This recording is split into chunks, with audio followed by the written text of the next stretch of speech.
بسم الله الرحمن الرحيم. الحمد لله رب العالمين، والصلاة والسلام على أشرف الأنبياء والمرسلين نبينا محمد وعلى آله وأصحابه أجمعين ومن تبعهم بإحسان إلى يوم الدين. أما بعد، فأعوذ بالله من الشيطان الرجيم. بسم الله الرحمن الرحيم. يا أيها الناس إنا خلقناكم من ذكر وأنثى وجعلناكم شعوبا وقبائل لتعارفوا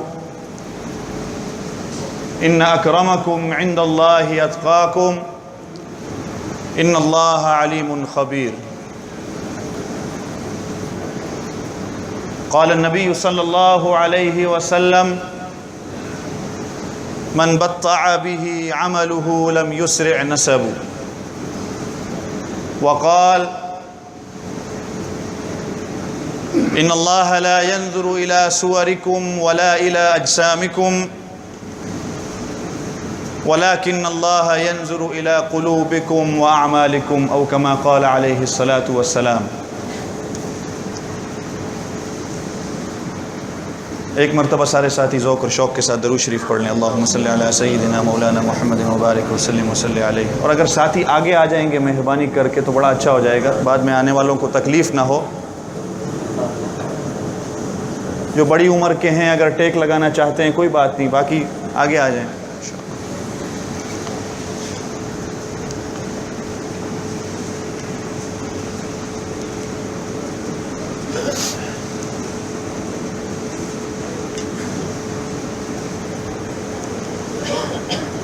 یہ پنکھا لگا دیں.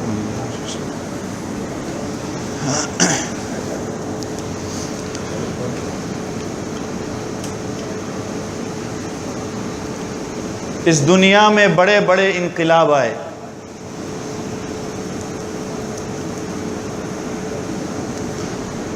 بڑے بڑے انقلابوں نے اس دنیا میں وجود پایا.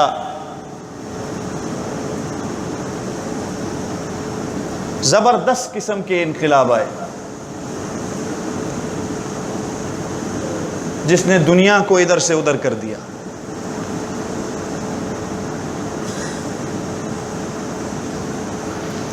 ہٹلر کے زمانے میں جب انقلاب آیا، ریولوشن آیا، تو دنیا میں 7.5 لاکھ لوگوں کو قتل کیا گیا.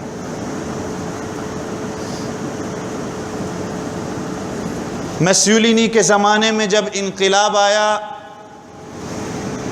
تو دنیا میں 5 لاکھ لوگوں کو قتل کیا گیا.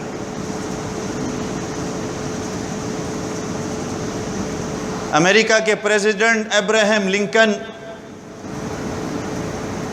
ان کے زمانے میں جب انقلاب آیا تو 4 لاکھ لوگوں کو قتل کیا گیا.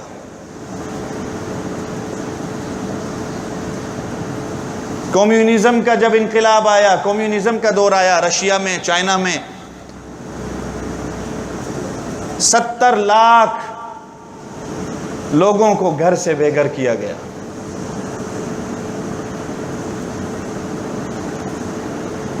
یہ انقلاب آتے رہے، آتے گئے اور ابھی بھی آ رہے ہیں. تاریخ بھری پڑی ہے، آپ دیکھ لیں.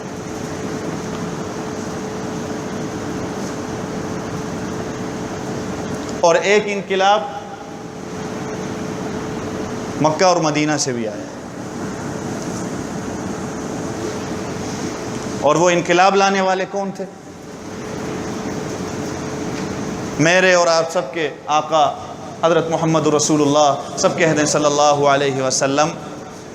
آپ انقلاب لے کر آئے.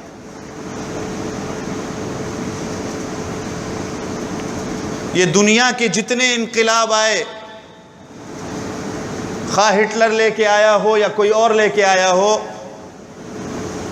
ان انقلابوں میں لوگوں کو قتل کیا گیا،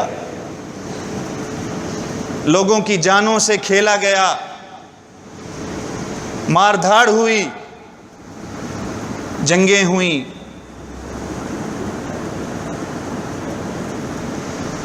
لیکن آپ صلی اللہ علیہ وسلم جو انقلاب لے کر آئے تھے وہ کیا تھا؟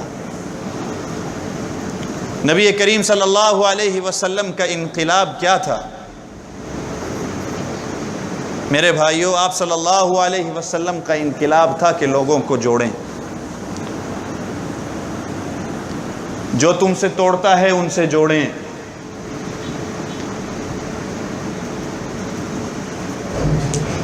اللہ کے بن جاؤ.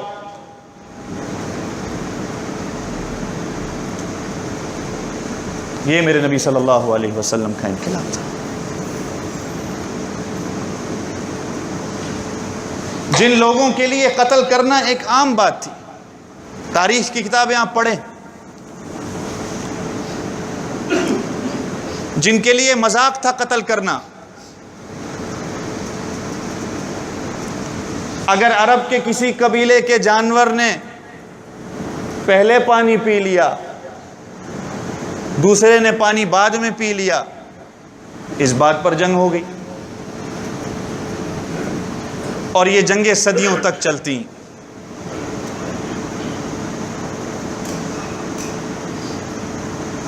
کسی نے ایک کو قتل کیا، اس نے اس کے کو قتل کیا، صدیوں تک جنگیں چلتی رہیں.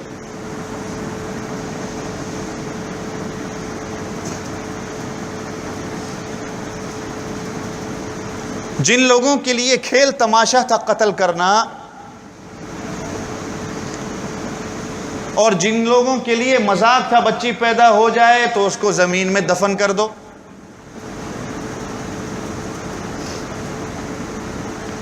لوگوں کا مال لوٹ لینا،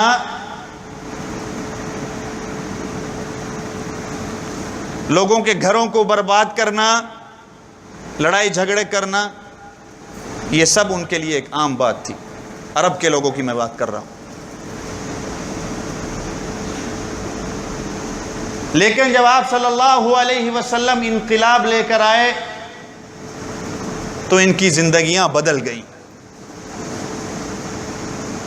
بالکل زندگیاں ان کی بدل گئیں. اور وہ کیا بنے؟ رضی اللہ عنہم ورضوا عنہ.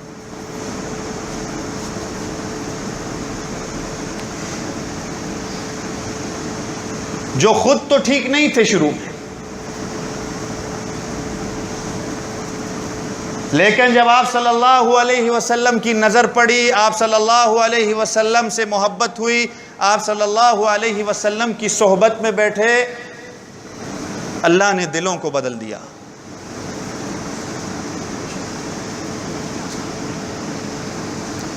جس کے بارے میں شاعر کہتا ہے، خود نہ تھے جو راہ پر اوروں کے ہادی بن گئے. خود نہ تھے جو راہ پر اوروں کے ہادی بن گئے. کیا نظر تھی جس نے مردوں کو مسیحا کر دیا؟ کہ وہ خود راہ پر نہیں تھے.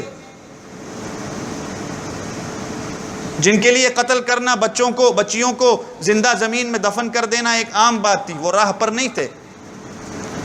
جن کے ہاتھوں میں ہمیشہ تلواریں رہتی، چھوٹی چھوٹی باتوں پر جنگیں شروع ہو جاتی. لیکن جب اللہ کے نبی صلی اللہ علیہ وسلم کی وہ نظر پڑی تو دوسروں کے ہادی بن گئے، دوسروں کو ہدایت دینے والے بن گئے. اور وہ ان کی نظر کیا پڑی؟ آپ صلی اللہ علیہ وسلم کی نظر پڑی، اور ان کی نظر لوگوں پر کیا پڑی؟ جو مردہ دلوں والے تھے ان کو مسیحا کر دیا انہوں نے.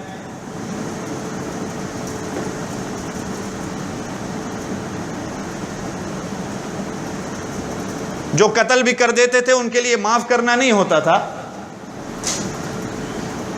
معافی نام کی کوئی چیز نہیں تھی.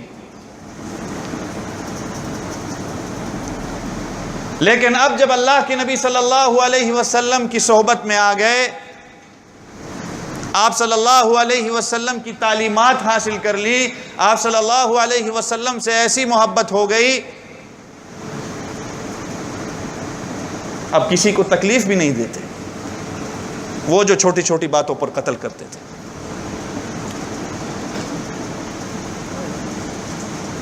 کسی کو اگر تکلیف دے بھی دی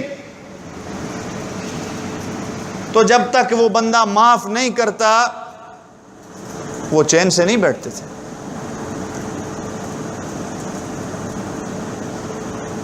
اگر کسی کا 1 روپیہ ان کے ذمے میں ہو، جب تک وہ اس کو واپس نہیں کر دیتے تھے وہ چین سے نہیں بیٹھتے تھے. یہ انقلاب تھا اللہ کے نبی صلی اللہ علیہ وسلم. اور جو آج کہتے ہیں اسلام تلوار سے پھیلا ہے، آپ ان کی تاریخیں میں نے جو آپ کو شروع میں بتائیں، جن کے انقلاب آئے اور انہوں نے کتنے لوگوں کو قتل کیا. جو آپ سے کہے، آپ کہیں بھائی کتابیں کھول کے دیکھ لیں، کتنوں نے کس کو قتل کیا، وہ سب آپ کے لوگ ہیں. اللہ کے نبی صلی اللہ علیہ وسلم اس لیے نہیں آئے تھے. اور آپ صلی اللہ علیہ وسلم کا ریولوشن اور انقلاب یہ نہیں تھا.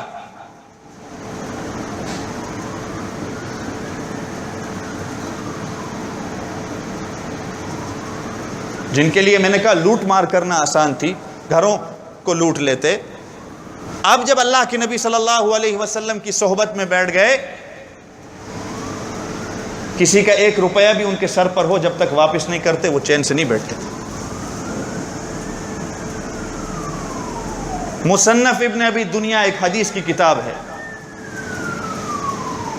2 صحابی حضرت صعب بن اسامہ رضی اللہ عنہ اور حضرت عوف، دونوں میں گہری دوستی تھی، جگری یار تھے دونوں. ایک مرتبہ حضرت صعب حضرت عوف سے ملنے آئے.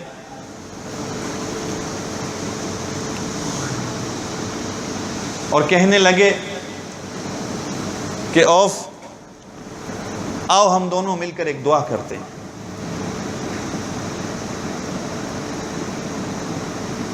عوف ہم دونوں مل کر، توجہ ہے نا بھائی، ہم دونوں مل کر ایک دعا کرتے ہیں کہ جس کو پہلے موت آ جائے وہ دوسرے کے خواب میں آئے اور آخرت کی زندگی اس کو بتائے. کتنی بڑی بات کی.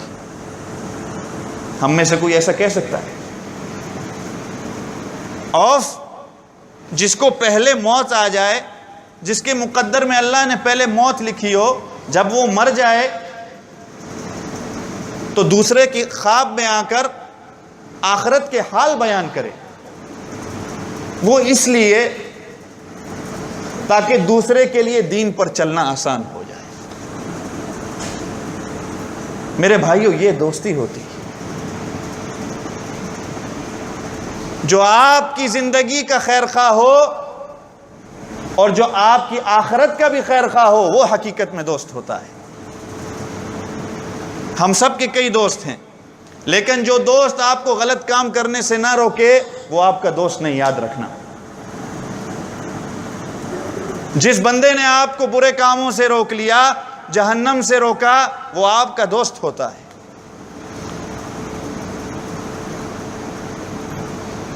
ایمان سے بتائیں، ڈاکٹر جو ہوتا ہے وہ آپ کو جب کہتا ہے کہ فلاں چیز سے رک جاؤ، فلاں چیز سے رک جاؤ، کیا وہ آپ کا دشمن ہوتا ہے؟ آپ کا دشمن ہوتا ہے؟ اس کو تو آپ محسن کہتے ہیں، ڈاکٹر دوست کہتے ہیں کہ اس نے میری زندگی بچا لی، اس نے مجھے بتایا کن چیزوں سے بچو.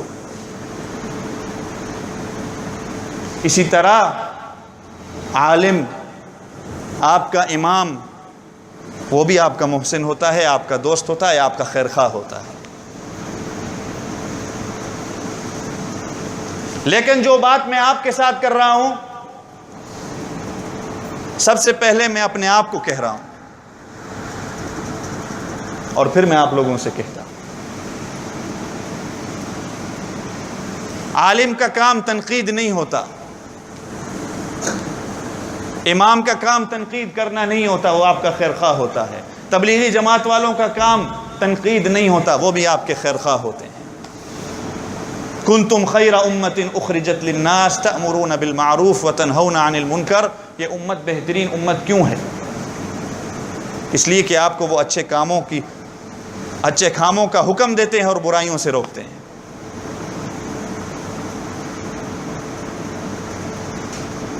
تو حقیقت میں دوست کون ہوتا ہے؟ جو آپ کی آخرت کی بھی فکر کرے، جو اپنے لیے پسند کرتا ہے وہ اپنے بھائی کے لیے بھی پسند کرتا ہے، خالی دنیا کی چیزوں میں نہیں، آخرت کی چیزوں میں بھی، کہ اگر مجھے جنت اللہ دے تو میرے بھائی کو بھی اللہ جنت دے۔ اپنے لیے جہاں گناہ کو ہم برا سمجھتے ہیں، اپنے بھائی کے لیے بھی ہم گناہ کو برا سمجھیں۔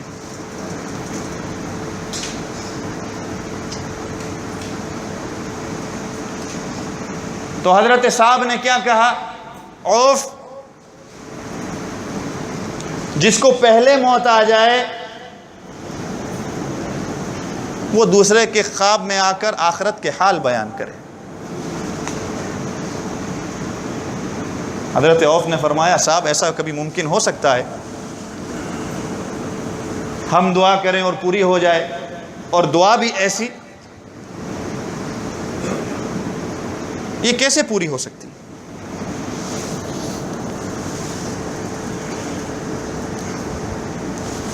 تو حضرت صاحب نے فرمایا عوف تم دعا تو مانگو، پورا نہ کرنا اللہ کا کام ہے، اس کی مرضی ہے، وہ ہر چیز پر قادر ہے۔ ٹھیک ہے، دوست کی بات مان لی۔ آج کے بعد روز نماز کے بعد دعا ہو رہی ہے، یا اللہ جس کو پہلے موت آ جائے اس کو دوسرے کے خواب میں تو لے آ اور آخرت کے حال بیان کر دے، تاکہ میرے بھائی کی زندگی بدل جائے، آخرت کے حال بیان ہو۔ اور آپ بھی یہ دعا کیا کریں، آپ کے گھر والوں میں سے یا رشتہ داروں میں سے کوئی فوت آ جائے آپ دعا کرا کریں، ورنہ آپ کو پتہ نہیں چلے گا۔ جتنا مرضی مسئلہ میں بتا دوں، آپ تقریریں دیکھ لیں یا ویڈیو کوئی بھی دیکھ لیں عذاب قبر کے بارے میں، یا کتابیں پڑھ لیں، جب تک آپ کو پتہ نہیں چلے گا ہم بدلنے والے نہیں ہیں، کہ دنیا دارالامتحان ہے۔ اگر اللہ ہمیں عذاب دکھانا چاہتا کہ قبر میں کیا حال ہوتا ہے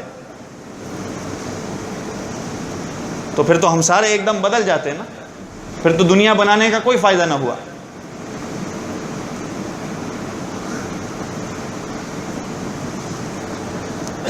تو آپ بھی یہ دعا کرا کریں۔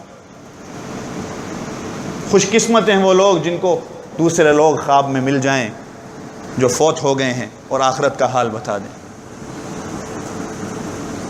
اس لیے کہ زندگیاں بدل جائیں گی، واللہ زندگیاں بدل جائیں گی۔ چنانچہ روزانہ دعا ہو رہی ہے، یا اللہ جو پہلے فوت ہو جائے وہ دوسرے کے خواب میں آ کر آخرت کے حال بیان کرے۔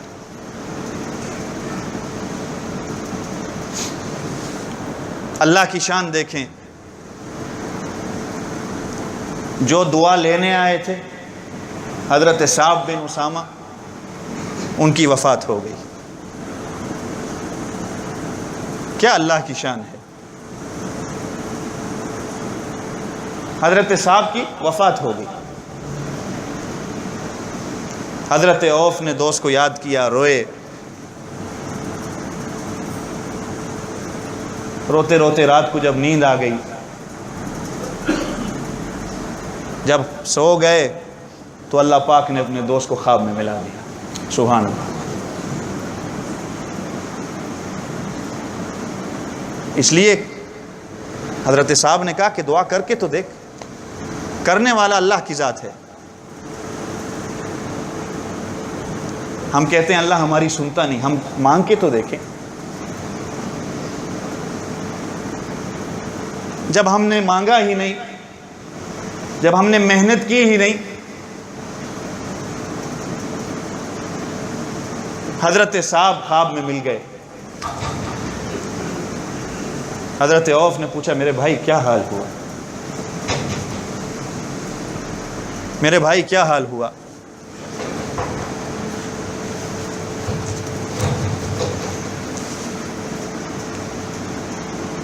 کہا اللہ اللہ کر کے نجات مل گئی، بڑی مشکل سے نجات ملی ہے۔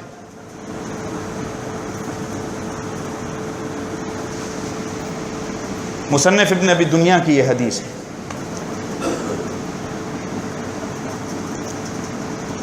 نجات مل گئی، کہتے ہیں میں بات کر رہا تھا اپنے دوست سے، بات کرتے کرتے میری نظر ان کی گردن پر پڑی۔ ان کی گردن پہ ایک کالا دھبا تھا، ایک کالا نشان تھا۔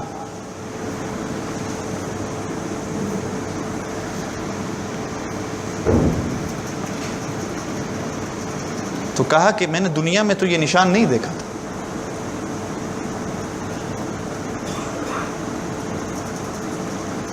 فرماتے میں ابھی یہ نشان دیکھ ہی رہا تھا، پھر میری نظر ان کی انگلیوں پر پڑی، اور ان کی انگلیوں پر پٹی بندھی ہوئی ہے،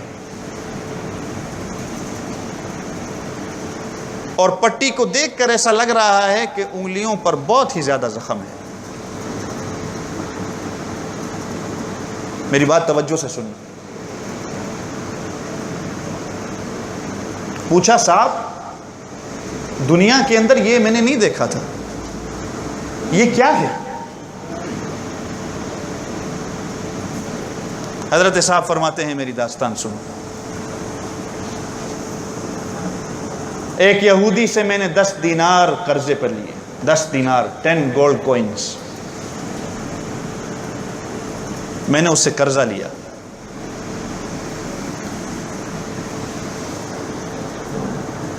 یہودی میرا دوست تھا، بڑی اچھی ہماری دوستی تھی، نہ اس نے کبھی مانگا اور نہ میں نے کبھی سوچا واپس دینے کے لیے، حالانکہ میں نے اپنے ترکش میں وہ 10 دینار اس کو دینے کے لیے رکھے ہوئے تھے، جس طرح ہمارے ساتھ بھی کبھی ہوتا ہے، دوست کچھ لے لیتا ہے ہم سے، واپس دینے کے لیے ہمارے پاس پڑے ہوتے ہیں، لیکن ایک ہمت نہیں ہوتی یا ایک سستی کہہ لیں، واپس نہیں ہوتے۔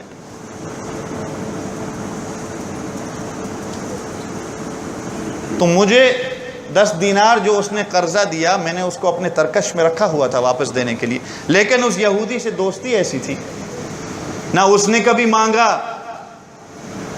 اور نہ میں نے کبھی گوارا کیا واپس دینے کے لیے۔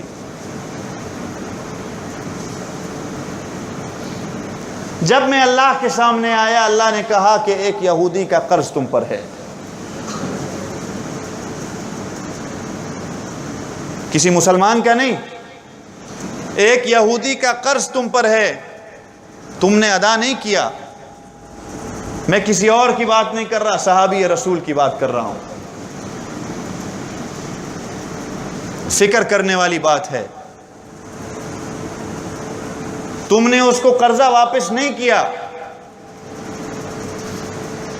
فرشتوں سے کہا گیا کہ 10 دینار کو لاؤ، 10 دینار لائے گئے، اس کو جہنم کی آگ میں رکھ کر گرم کر کے فرشتوں نے یہاں پر گردن پہ لگایا۔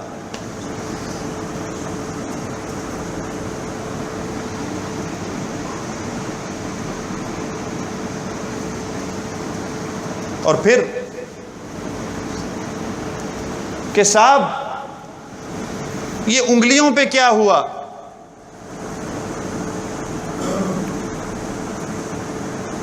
فرمانے لگے کہ جب موت کا وقت آیا مجھے اتنی تکلیف ہوئی کہ میں اپنی انگلیوں کو چبانے لگ گیا، جس کی وجہ سے یہ زخم بن گیا۔ میرے بھائی اوف اپنے دوست سے کہا، صبح اٹھنا، سب سے پہلا کام کرنا،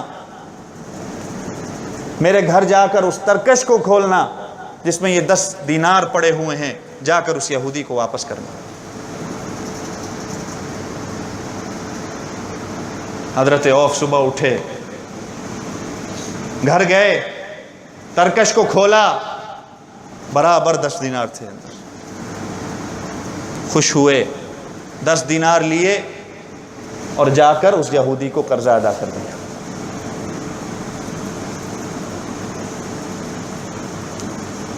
پھر واپس آپ صلی اللہ علیہ وسلم کی خدمت میں آئے اور آپ صلی اللہ علیہ وسلم کو سارا واقعہ سنایا۔ اللہ کے نبی صلی اللہ علیہ وسلم رو پڑے۔ آپ صلی اللہ علیہ وسلم نے ہاتھ اٹھائے اور کہا یا اللہ صاحب کے حال پر رحم فرما، صاحب کے حال پر رحم فرما۔ فرماتے ہیں میں گھر گیا، نماز پڑھی، جب مجھے نیند آئی اللہ پاک نے دوبارہ خواب میں ملا دیا، اور اب میں دیکھتا ہوں کوئی نشان نہیں ہے، انگلیاں بھی صحیح سالم ہیں۔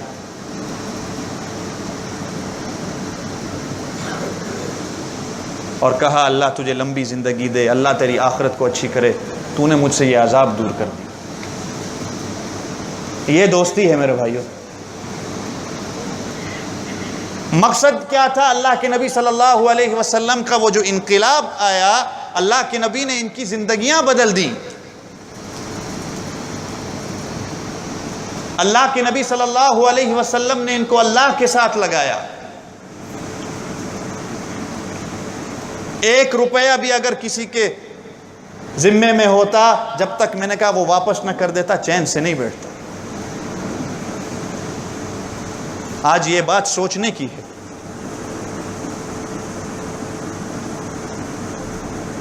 پوری دنیا میں سب سے زیادہ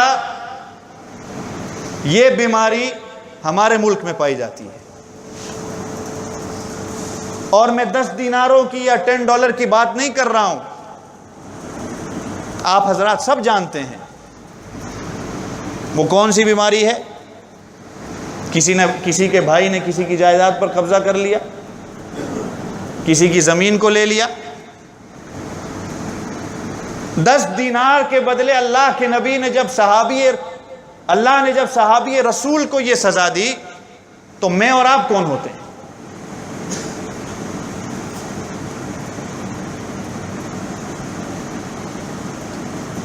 بخاری شریف کی حدیث میں آیا ہے جس نے کسی کی 1 بالش زمین پر، 1 سپین، 1 بالش زمین پر قبضہ کر لیا، قیامت والے دن اللہ پاک اس سے 7 زمینوں کو کھدوائیں گے۔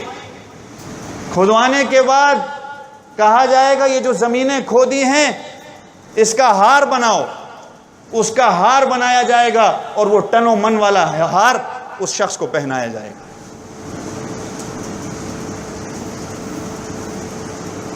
ہر جگہ یہی بات نظر آتی ہے، کسی نے یہ قبضہ کر لیا، کسی نے وہ قبضہ کر لیا۔ ہمارے استاد فرماتے تھے کسی کے 4 آنے بھی اگر آپ نے لے لیے، آج کے مقابلے میں آپ 10 سینٹ کہہ لیں یا سینٹ کہہ لیں، اگر آپ نے قبضہ کر لیا، قیامت والے دن اللہ تعالیٰ آپ کی 700 مقبول نمازیں لے لیں گے۔ آپ کی اچھی چیزیں، آپ کے اعمال چلے جائیں گے تو پیچھے کیا رہ جائے گا؟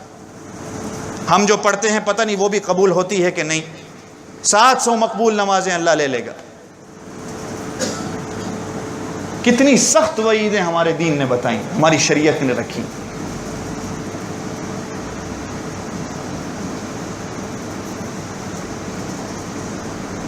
اس کی فکر کریں اور ان لوگوں کو یہ حدیثیں بتائیں۔ ایک اور حدیث میں اللہ کے رسول صلی اللہ علیہ وسلم نے فرمایا، وہ بھی بخاری شریف کی حدیث ہے، کیونکہ بعض لوگوں کو کوئی اور حدیث بتائیں وہ مانتے نہیں ہیں، تو بخاری شریف کی حدیث ہے۔ آپ صلی اللہ علیہ وسلم نے فرمایا کہ جس نے کسی کی زمین پر ناجائز قبضہ کر لیا، کسی کی ملکیت پر ناجائز قبضہ کر لیا، قیامت والے دن اللہ تعالیٰ 7 زمینوں کے اندر اس کو دھنسائیں گے اور ہمیشہ کے لیے اس کو عذاب ہوگا۔ تو اللہ کے نبی صلی اللہ علیہ وسلم کے اس انقلاب نے بدلا ان لوگوں کو، ان کی زندگیاں بدل گئی، رضی اللہ عنہم ورضوا عنہ ہو گئے۔ آپ صلی اللہ علیہ وسلم کا وہ انقلاب آیا، آپ صلی اللہ علیہ وسلم کی وہ نظر پڑی کہ انہوں نے مردوں کو مسیحا بنا دیا۔ نہ دنیا کا ڈر تھا، نہ دنیا کا خوف تھا، نہ دنیا کے سامنے یہ جھکنے والے تھے. اللہ نے ان کو بلند کیا. ہر وقت آخرت کی فکر تھی، کس طرح اللہ کو ہم راضی کر لیں. اور کوئی بھی سودا اگر ان کی آخرت کی اچھائی کے لیے ہوتا تو وہ سودا کرتے. حضرت عمر رضی اللہ عنہ امیر المؤمنین، جب آپ کی خلافت تھی، حضرت عمر رضی اللہ عنہ کی عادت تھی کہ رات کو گشت کرتے تھے. آپ سب کو پتہ ہے. اور حال دیکھتے کہ کیا ہو رہا ہے. حضرت عمر رضی اللہ عنہ کے بارے میں آیا ہے، ایک دفعہ گشت کر رہے تھے، رات کو چل رہے تھے. ایک بوڑھی عورت نظر آئی. حضرت عمر رضی اللہ عنہ نے سلام کیا، السلام علیکم امی جان، کیا حال ہے، خیریت ہے، ٹھیک ہو؟ رات ہو گئی ہے، یہاں کیوں بیٹھی ہیں؟ اب آگے والے کو تو پتہ نہیں تھا یہ حضرت عمر ہیں، اس لیے وہ بھیس بدل کر چلتے. تو بڑھیا نے کیا جواب دیا؟ وہ عمر اپنے محل میں مزے میں سو رہا ہے، مزے سے سو رہا ہے، کھا پی کے سو رہا ہے، مجھے کھانا نہیں ملا.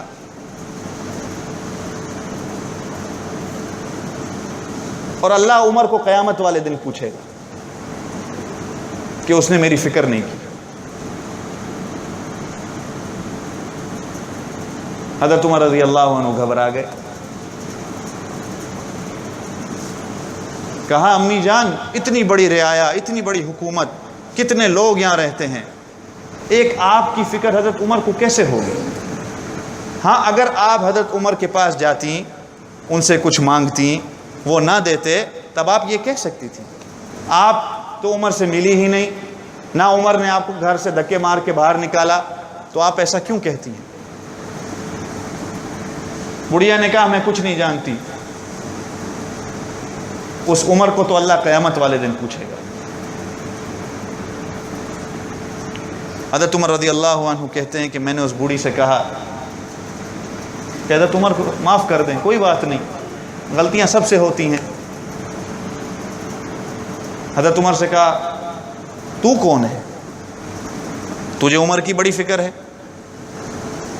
حضرت عمر رضی اللہ عنہ کہا میں عمر کا دوست ہوں اور بڑا اچھا دوست ہوں، مجھے ان کی آخرت کی فکر ہے، اگر آپ قیامت والے دن ان کے خلاف ہو جائیں تو کیا ہوگا؟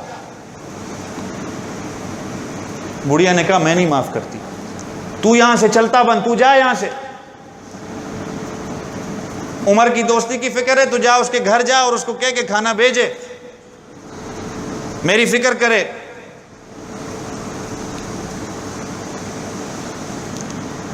تو حضرت عمر رضی اللہ عنہ وہاں سے نہیں ہٹے. کہا بڑھیا اماں جی معاف کر دیں. کہتی اچھا ایک شرط پہ میں معاف کرتی ہوں عمر کو. جی کون سی شرط ہے؟ تو مجھے 10 دینار دے دے، میں عمر کو معاف کر دوں گی. اور اس زمانے میں 10 دینار بہت بڑی بات تھی. حضرت عمر رضی اللہ عنہ نے کہا سودا سستا ہے. میں نے جیسے کہا نا کہ آخرت کے سودے کے لیے یہ لوگ کچھ بھی کرتے. حضرت عمر رضی اللہ عنہ نے سوچا سودا سستا ہے، چلو 10 دینار منگوائے. کہا یہ لو اماں جی 10 دینار آپ کو میں دیتا ہوں، اب تو عمر کو معاف کر دو گی؟ کہتی ہاں میں نے معاف کر دیا. حضرت عمر بھی حضرت عمر تھے، کوئی اور صحابی نہیں تھے. کہا ایسے نہیں. اپنی چادر کا ایک کونا اٹھایا، اس کو پھاڑا اور اس کو دیا بڑھیا کو، قلم دیا کہ اس میں لکھو کہ تو نے عمر کو معاف کر دیا. اس بڑھیا نے ٹوٹے پوٹے الفاظوں میں لکھ دیا کہ میں نے عمر کو 10 دینار کے بدلے معاف کر دیا. حضرت عمر رضی اللہ عنہ نے وہ ٹکڑا لیا اور جیب میں ڈال رہے تھے، سامنے سے حضرت عبداللہ ابن مسعود اور کوئی اور صحابی آ گئے.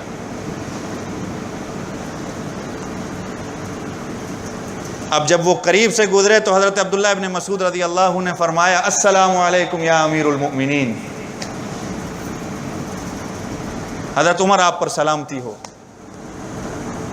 بڑھیا اب ڈر گئی، مر گئے، میں تو حضرت عمر کو ان کے منہ پر ہی برا کہہ رہی تھی۔ اب بڑھیا سوچتی ہے میں بھاگوں کدھر، ادھر دیکھتی ہے ادھر دیکھتی ہے، بھاگنے کی جگہ کوئی نہیں۔ حضرت عمر رضی اللہ عنہ نے فرمایا اماں گھبراؤ نہیں، میں آپ کو کچھ نہیں کہوں، آپ نے صحیح بات کی تھی، میں نے آپ کی فکر نہیں کی، اور اچھا ہوا یہ دو لوگ آ گئے، یہ دو صحابی آ گئے، اچھا ہوا، اس لیے کہ یہ گواہ بن جائیں گے کہ آپ نے مجھے معاف کر۔ حضرت عمر نے وہ کپڑا حضرت عبداللہ ابن مسعود رضی اللہ عنہ کو دیا، کہا آپ بھی اس پر دستخط کر دیں کہ اس بڑھیا نے 10 دینار کے بدلے مجھے معاف کر دیا۔ دونوں صحابیوں نے اپنے دستخط کر دیے۔ حضرت عمر رضی اللہ عنہ نے پھر فرمایا عبداللہ بن مسعود کو کہ کل جب میں قبر میں چلا جاؤں تو اس کپڑے کو میرے سر کے نیچے رکھ دے، کہیں ایسا نہ ہو اللہ تعالیٰ مجھے پکڑ لے۔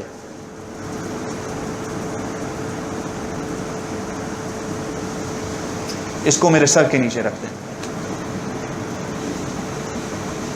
کون؟ میں عام آدمی کی بات نہیں کر رہا ہوں، صحابی رسول، وہ بھی کوئی اور نہیں، امیر المؤمنین سیدنا عمر فاروق۔ اللہ کے رسول صلی اللہ علیہ وسلم نے جن کے بارے میں فرمایا اگر میرے بعد کوئی نبی ہوتا تو عمر ہوتا۔ اللہ ان لوگوں کو ہدایت دے جو کہتے ہیں عمر گمراہ ہو گیا، اللہ کے نبی صلی اللہ علیہ وسلم کے بعد گمراہ ہو گئے، اللہ ان لوگوں کو ہدایت دے، ان کے لیے دعا کرا کریں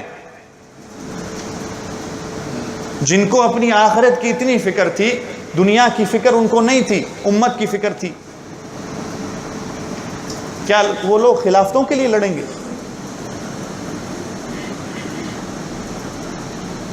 اور تھوڑا سا سوچیں، یہ صحابہ تھے، انسان بھی تھے، اور ہم میں اور ان میں کتنا فرق ہے، فاصلہ کتنا ہے۔ کس چیز نے ان کو بدلا؟ اس اللہ کے نبی کے انقلاب نے بدلا۔ اور ان کے اندر کیا چیز تھی؟ تقوی۔ تقوی کی بنیاد نے ان لوگوں کو بلند کیا۔ جب آپ اللہ سے ڈرنے لگ جائیں گے پوری دنیا آپ سے ڈرے گی، پوری دنیا آپ کی عزت کرے گی۔ جب ہمارے دل میں اللہ کا ڈر نہیں ہوگا تو ہم ذلیل اور رسوا ہوں گے، اور ہو رہے ہیں۔ یہ تبلیغی جماعت والے جو کیا کہتے ہیں، صرف اللہ کی بڑائی دل میں ہونی چاہیے، غیر سے کچھ نہیں ہوتا، صرف اللہ سے ہوتا ہے۔ ہم تو کہتے ہیں یار روزانہ وہی بیان، لیکن کبھی غور سے سنیں کہ ان کا معنی کیا ہے، کتنا فرق ہے۔ آپ کہیں گے صاحب یہ تو صحابی تھے، اللہ کے رسول صلی اللہ علیہ وسلم کی صحبت میں بیٹھتے تھے اس لیے ایسے ہوئے۔ نہیں، اولیاء اللہ کی کہانیاں پڑھ لیں، ان کی کتابیں پڑھ لیں، علماء دیوبند کی کتابیں پڑھ لیں، اللہ کا ڈر کس طرح تھا ان کے اندر۔ اللہ کے ڈر کو لے کر، آپ صلی اللہ علیہ وسلم کی تعلیمات کو لے کر، صحابہ کی محبت کو لے کر یہ لوگ آگے چلے، اور آج ہم تک دین پہنچ گیا۔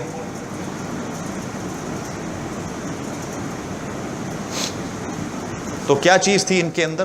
تقوی تھا، اور تقوی ہی انسان کو بڑا بناتا ہے۔ آپ کہیں گے یہ صحابہ تھے، ٹھیک ہے، حضرت رابعہ بصریہ رحمۃ اللہ علیہا کا نام کس نے نہیں سنا؟ کوئی ہے جو نہیں جانتا؟ حضرت رابعہ بصریہ رحمۃ اللہ علیہا جب بھی ان کا نام آتا ہے دل کہتا ہے وہ جنتی ہیں. اللہ کی یاد میں کہتے ہیں کہ اتنا روتی ہیں، اللہ کے خوف سے بھی اتنا روتی کہ جب زمین پر ان کے آنسو گرتے تو وہاں گھاس اگ جاتی. اور حضرت رابعہ بصریہ کون تھی؟ کوئی بڑی عورت نہیں تھی، ایک کنیز تھی، ایک باندی تھی، سوسائٹی میں جس کی کوئی ویلیو نہیں ہوتی. لیکن اللہ کا خوف ایسا تھا کہ آج جب بھی ان کا نام آتا ہے ہم دعا کرتے ہیں اللہ ہماری ہر ماں بہن کو ان کی طرح بنا. تقوی نے ان کو بڑا بنایا. آپ صلی اللہ علیہ وسلم کا آخری خطبہ جب تھا، آپ صلی اللہ علیہ وسلم نے حجۃ الوداع پر بھی جب خطبہ دیا، آپ صلی اللہ علیہ وسلم نے کیا فرمایا؟ کسی کالے کو کسی گورے پر کوئی فضیلت حاصل نہیں، کسی گورے کو کسی کالے پر کوئی فضیلت حاصل نہیں، کسی عربی کو کسی اجمی پر کوئی فضیلت حاصل نہیں، کوئی اجمی عربی سے بہتر نہیں ہو سکتا الا بالتقوی. تقوی بندے کو ایک دوسرے سے بہتر کر سکتا ہے. جس کے اندر زیادہ تقوی ہوگا وہ اللہ کے اتنے قریب ہوگا. ان اکرمکم، میں نے جو آیت پڑھی، ان اکرمکم عند اللہ اتقاکم. اور آپ صلی اللہ علیہ وسلم نے حدیث میں کیا فرمایا؟ ان اللہ لا ينظر الى صورکم، اللہ تمہاری صورتوں کو نہیں دیکھتا، ولا الى اجسامکم، تمہارے جسموں کو نہیں دیکھتا، ولکن اللہ ينظر الى قلوبکم واعمالکم، اللہ تمہارے دلوں کو دیکھتا ہے اور تمہارے اعمال کو دیکھتا ہے. ایک صحابی ہیں حضرت سدی بن عجلان رضی اللہ عنہ، شام میں ان کا مسکن تھا. شام میں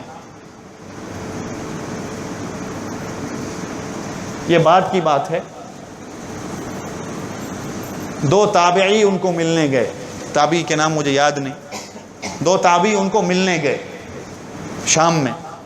اس زمانے میں یہ وسائل نہیں ہوتے تھے، حدیثیں قرآن اس طرح نہیں موجود ہوتا. لوگ صحابی تابعی ایک حدیث کے لیے سفر کرتے تھے، کئی مہینوں کے سفر کرتے تھے ایک حدیث سننے کے لیے. ہمیں تو کھلا اس طرح مل گیا اس لیے ہمیں قدر نہیں ہے. تو حضرت سدی بن عجلان رضی اللہ عنہ صحابی جو شام میں تھے، ان کو دو تابعی ملنے گئے. جب ملاقات ہوئی تو ان تابعین نے کہا کہ آپ صلی اللہ علیہ وسلم سے جو آپ نے براہ راست کوئی حدیث سنی ہو تو ہمیں بتائیں. آپ صلی اللہ علیہ وسلم کی وہ کون سی کوئی حدیث آپ نے سنی ہوگی؟ تو حضرت سدی بن عجلان رضی اللہ عنہ فرماتے ہیں، اور جب بتا رہے تھے اور رو بھی رہے تھے، کہنے لگے کہ آپ صلی اللہ علیہ وسلم نے مجھے کہا کہ مجھے ڈر نہیں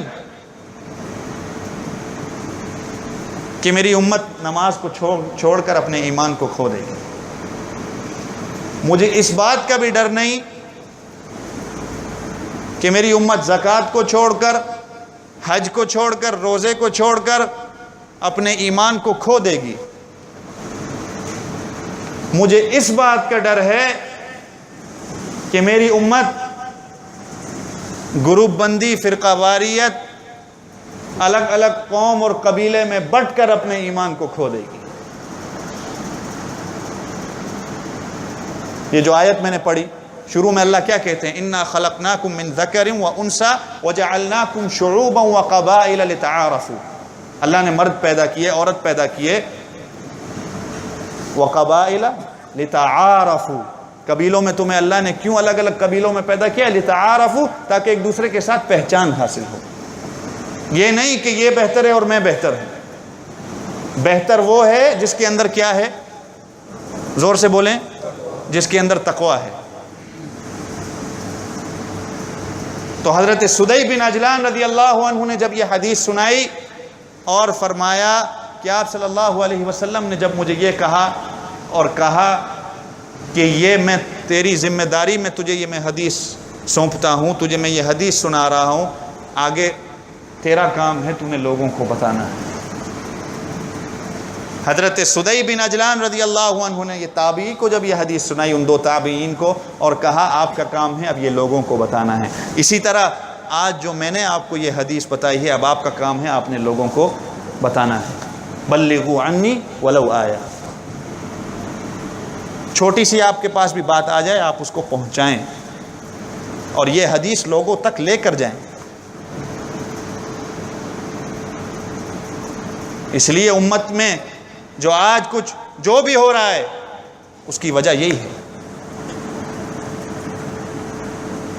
اور یہ آیت جب اتری بھی کیسے، سن لیں، یہ ریسزم آج کے لوگوں نے نہیں بنایا کہ ریسزم کیا ہے، ڈسکریمنیشن کیا چیز ہے، یہ تو اسلام نے سب سکھایا، آپ صلی اللہ علیہ وسلم کی تعلیم جو ہے۔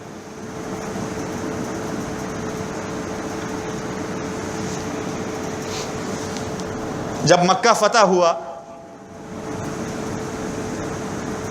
تو آپ صلی اللہ علیہ وسلم فاتح بن کر جب آئے، اب کعبے پر غلاف چڑھا دیا گیا، اب نماز کا وقت آیا، اب ہر صحابی یہ سوچتا ہے کہ اذان میں دوں، کوئی اور اذان نہ دے، اللہ کے رسول مجھے کہیں گے۔ یہ ہمارے بابا جی بھی اس طرح کرتے ہیں، کوئی اور اگر پہلے اذان دے دے، کوئی آگے اذان دینے والا، بابا جی 5 منٹ پہلے شروع ہو جائیں گے تاکہ میں ہی اذان دوں، اور وہاں سے دیکھتے ہیں کہ قاری صاحب وہاں سے اشارہ کریں گے، میں اذان دے دوں۔ بہرحال ہر کسی کو شوق ہوتا ہے دین کے کام میں ایک دوسرے سے سبقت حاصل کرو، اچھی بات ہے۔ تو ہر صحابی اب یہ سوچتا ہے اللہ کے رسول صلی اللہ علیہ وسلم مجھے کہیں گے اذان دینے کے لیے، اس لیے کہ مکہ اب فتح ہو گیا، اب کسی کا ڈر نہیں، کافروں کا ڈر نہیں۔ لیکن آپ صلی اللہ علیہ وسلم قربان جائیں، یہ کالے گورے کا فرق کس نے مٹایا؟ آپ صلی اللہ علیہ وسلم۔ یہ ریسزم، ڈسکریمنیشن کو اللہ کے رسول صلی اللہ علیہ وسلم نے ختم کیا۔ غلط ہیں وہ لوگ جو کہتے ہیں اسلام لڑائی سکھاتا ہے، اسلام یہ سکھاتا ہے، مرد و عورت میں امتیاز اسلام نہیں کرتا، کالے اور گورے میں اسلام امتیاز نہیں کرتا۔ اللہ کے رسول صلی اللہ علیہ وسلم نے یہی ہمیں سکھایا کہ کوئی کالا کسی گورے سے بہتر نہیں، کوئی گورا کسی کالے سے بہتر نہیں، الا بالتقوی، جس کے اندر تقوی ہے وہ بہتر ہے۔ میں یہ کہہ کر بات ختم کرتا ہوں، آپ صلی اللہ علیہ وسلم کی نظریں گھومی، فَأَيْنَ بلال، بلال کہاں ہے؟ مکہ فتح ہو گیا، اور بلال کون ہے؟ ایک غلام۔ آپ صلی اللہ علیہ وسلم نے کہا بلال کعبے کی چھت پر چڑھ جاؤ۔ حضرت بلال کعبے کی چھت پر اذان دینے کے لیے کھڑے ہو گئے۔ منافقین نیچے جو بیٹھے ہوئے تھے، ایک کہتا ہے کاش میں مر کیوں نہیں گیا، حدیث کے الفاظ ہیں، کاش میں مر کیوں نہیں گیا، یہ کالا کوا اذان دے رہا۔ دوسرا کہتا ہے اچھا ہوا کہ میرا باپ مر گیا، اس نے یہ دن نہیں دیکھا۔ تیسرا کہنے لگا کہ میرے باپ کی طرح مجھے موت کیوں نہیں آ گئی۔ اللہ کے نبی نے غلام کو اوپر چڑھا دیا۔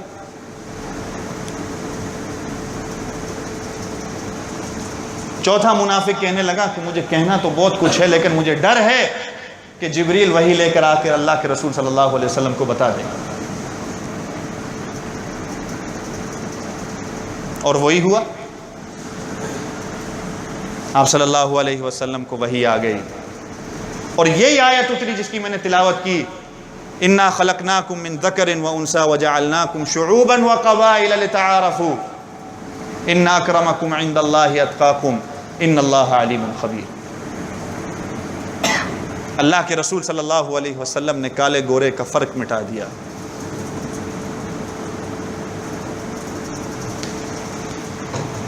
سبق یاد تھا نا، کیا میں نے بات کی تھی؟ اللہ کے نبی صلی اللہ علیہ وسلم کی اس انقلاب کی، اللہ کے نبی کے اس ریولوشن کی جس نے زندگیاں لوگوں کی بدل دی۔ وہ لوگ اللہ کے قریب ہو گئے۔ آج ساری باتیں لکھی ہوئی ہیں، بس ہمیں عمل کرنا ہے۔ ہمیں کوئی حدیث کے لیے سفر نہیں کرنا، یا کوئی بات نہیں کرنی، یا کسی سے پوچھنا نہیں ہے، سب چیزیں ہمارے سامنے موجود ہیں۔ تقوی لائیں اپنے اندر، اس کالے گورے کے امتیاز کو بھی ختم کریں، اور اللہ کے نبی صلی اللہ علیہ وسلم کے اس انقلاب کے بارے میں پڑھیں اور لوگوں کو بھی بتائیں کہ اللہ کے نبی صلی اللہ علیہ وسلم کا انقلاب یہ تھا کہ آپ صلی اللہ علیہ وسلم نے لوگوں کو جوڑا اور ایک کیا، اور صحابہ کی زندگی یہ تھی۔ اللہ تعالی ہمیں عمل کرنے کی توفیق عطا فرمائے۔ وآخر دعوانا ان الحمد للہ رب العالمین۔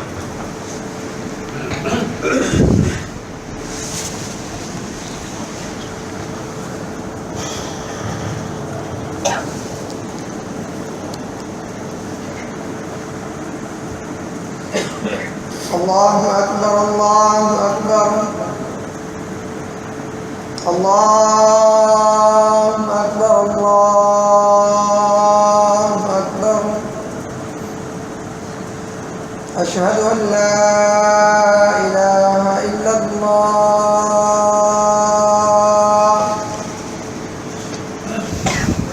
اشہد ان لا